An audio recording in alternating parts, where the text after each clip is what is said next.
Ester 3 ayat 1 sampai dengan 15. Muslihat Haman untuk memusnahkan orang Yahudi. Sesudah peristiwa-peristiwa ini, maka Haman bin Hamedata, orang Agag, dikaruniailah kebesaran oleh Raja Ahasiweros dan pangkatnya dinaikkan, serta kedudukannya ditetapkan di atas semua pembesar yang ada di hadapan Baginda, dan semua pegawai raja yang di pintu gerbang istana raja berlutut dan sujud kepada Haman, sebab demikianlah diperintahkan raja tentang dia. Tetapi Mordekai tidak berlutut dan tidak sujud. Maka para pegawai yang di pintu gerbang istana raja berkata kepada Mordekai, "Mengapa engkau melanggar perintah raja?" Setelah mereka menegur dia berhari-hari dengan tidak didengarkannya juga, maka hal itu diberitahukanlah mereka lah kepada Haman untuk melihat apakah sikap Mordekai itu dapat tetap, sebab ia telah menceritakan kepada mereka bahwa ia orang Yahudi. Ketika Haman melihat bahwa Mordekai tidak berlutut dan sujud kepadanya, maka sangat panaslah hati Haman.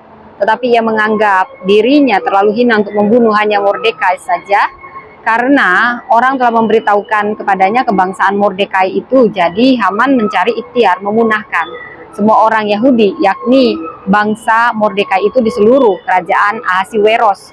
Dalam bulan pertama, yakni bulan Nisan, dalam tahun yang kedua belas zaman Raja Ahasiweros, orang membuang pur, yakni undi, di depan Haman hari demi hari, bulan demi bulan, sampai jatuh pada bulan yang ke-12, yakni bulan Adar.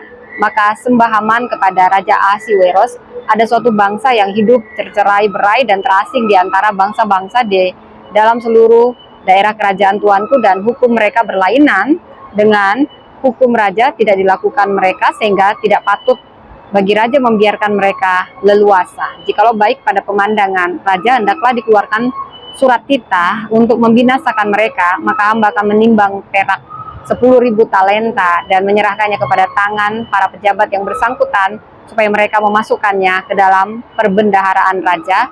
Maka raja mencabut cincin meterainya dari jarinya, lalu diserahkannya kepada Haman bin Hamedata, orang Agag, seteru orang Yahudi itu. Kemudian titah raja itu kepada Haman, "Perak itu terserah kepadamu, juga bangsa itu untuk kau perlakukan seperti yang kau pandang baik."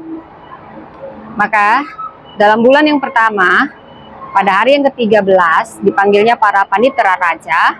Lalu sesuai dengan segala yang diperintahkan Haman, ditulisnyalah surat kepada wakil-wakil raja, kepada setiap bupati yang menguasai daerah, dan kepada setiap pembesar bangsa, yakni kepada daerah-daerah.